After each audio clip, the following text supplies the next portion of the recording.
vejam só vocês. A senhora não é dona da terra, não pagou pela terra que ela diz que ela é posseira, tem uma decisão judicial negando que essa terra seja dela. Há 2 pedidos de reintegração de posse que foram negados pelo Supremo Tribunal Federal, justamente porque ela não conseguiu apresentar documentação de que a terra é dela. E aí ela vai lá e arma uma encenação junto com seus amigos deputados, os quais um deles ela fez bastante campanha, durante o processo eleitoral para ir lá assediar os acampados para dizer que a terra é dela. Aliás, sabe o que eu achei bastante interessante? Num dos pedidos que ela mesma fez de reintegração de posse, tem fotografias, e eu quero que vocês vejam, todos os documentos estão aqui nas minhas mãos. Mas eu quero fazer algumas considerações sobre ele. Primeiro, há uma série de acusações, mais interessante que não teve apresentação de absolutamente nenhuma prova. Aliás, há inquéritos em curso sobre essas acusações. E sabe qual foi o resultado judicial, desde a diligência até hoje, desse inquérito? Todos que estão sendo acusados foram soltos pela Justiça. Receberam habeas corpus. Então é isso. Várias pessoas fazem acusações sobre outras pessoas e essas pessoas, semana seguinte, são soltas pela Justiça. Essa é a primeira observação. Segunda, é importante fazer uma pesquisa sobre a documentação dessas supostas propriedades dessa senhora Nancy, que, aliás, apareceu muitas vezes. Depois observem. Quem? A campanha de quem que essa senhora Nancy ajudou a construir? Lá no portal do Paranapanema, porque ela foi a estrela desse vídeo, né? Uma prestação de contas à altura do trabalho que ela prestou nas eleições de outubro. Mas vejam só vocês, a gente foi atrás dos documentos dessa terra que ela reivindica ser dela. Primeiro, que os perímetros 14º e 16º do portal do Paranapanema, houve uma decisão judicial pela ministra Carmen Lúcia, delimitando aquelas como terra devolutas. Portanto, são terras que não podem ser comercializadas. São terras que, de acordo com a Constituição, devem ser destinadas para a reforma agrária, Constituição Federal e Constituição do Estado de São Paulo. Segundo, ainda assim, justamente por um processo de invasão e de grilagem de terras, há documentos que, em tese, comprovam a posse dessas fazendas, né? A Fazenda Santa Mônica. Está no nome, sabe de quem? Pedro Julião Freire Lemos com os dependentes. Pedro Julião, Fernanda, Juliana e Luciana. Eu falei, uai, quem é essa senhora Maria Nancy, né? Por que ela está reivindicando a posse, a propriedade? E aí a gente encontra uma decisão judicial do senhor Marcos Caires Luz, que é juiz de direito a partir de uma reivindicação que a senhora Nancy fez dessas terras. Mas sabe o que aconteceu? Ela não pagou por essas terras. Aqui tem a decisão dele, que indefere o pedido, diz que tem uma irregularidade. Aliás, todos os documentos estão à disposição. Se algum dos deputados estiverem duvidando, está aqui em mãos, mas também tudo público.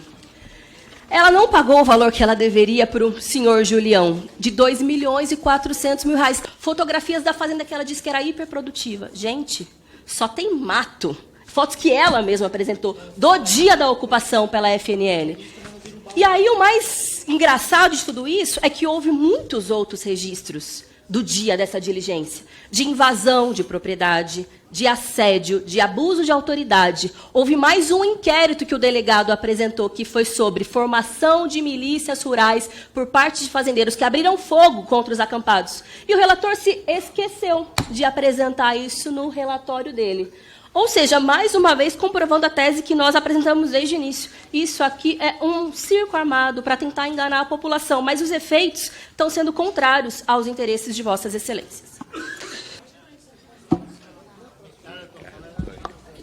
Presidente, vexatório a forma como foi construído esse passo a passo. Isso é um absurdo e é de um desrespeito tamanho. E é isso, o registro tem que ficar aqui muito evidente. Este relatório já está pronto, uma vez que sequer se tem ouvido os dois lados. É um absurdo a maneira como isso está sendo conduzido. E eu quero pontuar aqui alguns destes atos abjetos, algumas dessas coisas absurdas que foram ditas. Primeiro de tudo, é falar relacionado à água. Nós temos um problema gravíssimo da água e não é, deputada, somente ali, neste assentamento. É justamente por isso que a gente defende a reforma agrária. É justamente por isso que a gente faz a defesa da reconstrução desses espaços, porque, para quem não conhece o movimento, fica muito fácil falar esses absurdos. E segundo, e já que meu tempo está acabando, eu quero falar ali do centro da doutrinação comunista. Se soubessem o que é o comunismo, não estariam falando essas bobagens, não estariam falando esses absurdos, e faço a defesa porque eu sou do Partido Comunista do Brasil e nós sabemos muito bem o que defendemos. Nós sabemos muito bem a importância do território, a importância do trabalho e a importância da reforma agrária na vida das pessoas. Com a palavra, a deputada Carolina Detoni. Presidente, o relatório da diligência demonstrou claramente a oitiva de 4 pessoas que sofreram achaque, extorsão do movimento liderado pelo Zé Rainha. Todos eles tiveram que pagar uma espécie de propina para terem acesso e aquele que falar daquele cidadão cujo gado morreu de carrapato. Para o gado morrer de carrapato tem que estar numa condição terrível. Muitos deles dizem que defendem os animais, mas não dão dignidade nem para as pessoas que vivem nesses acampamentos.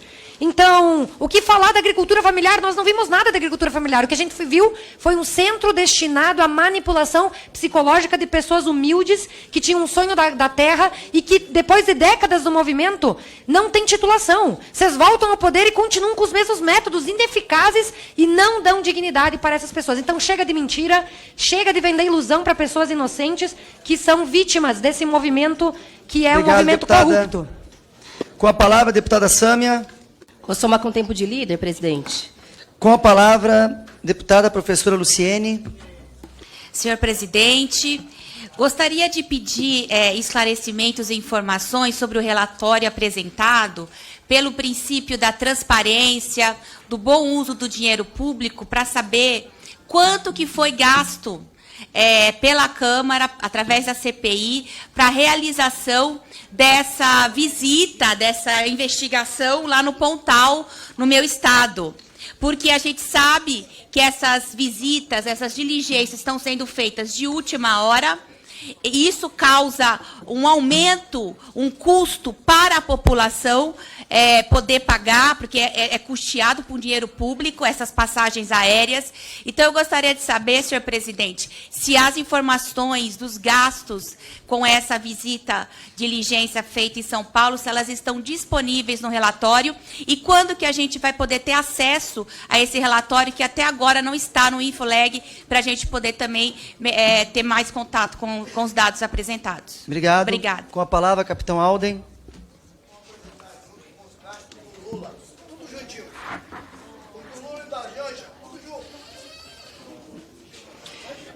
Senhor presidente, eu ouvi aqui, por gentileza, estabeleça o tempo aí.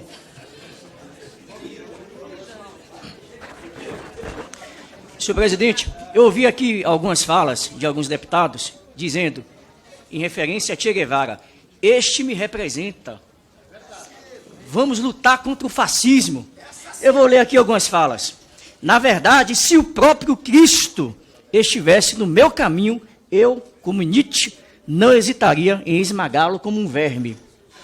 O ódio cego contra o inimigo cria um impulso forte que quebra as fronteiras naturais das limitações humanas, transformando o soldado em uma eficaz máquina de matar, seletiva e fria. Um povo sem ódio não pode triunfar contra os adversários. Banharei minha arma em sangue e, louco de fúria, cortarei a garganta de qualquer inimigo que cair em minhas mãos. Sabe quem é esse? Che Guevara, que completa amanhã 95 anos de nascimento. Este é o terrorista assassino que o livro Negro do Comunismo aponta a morte de mais de 100 milhões de pessoas no mundo inteiro.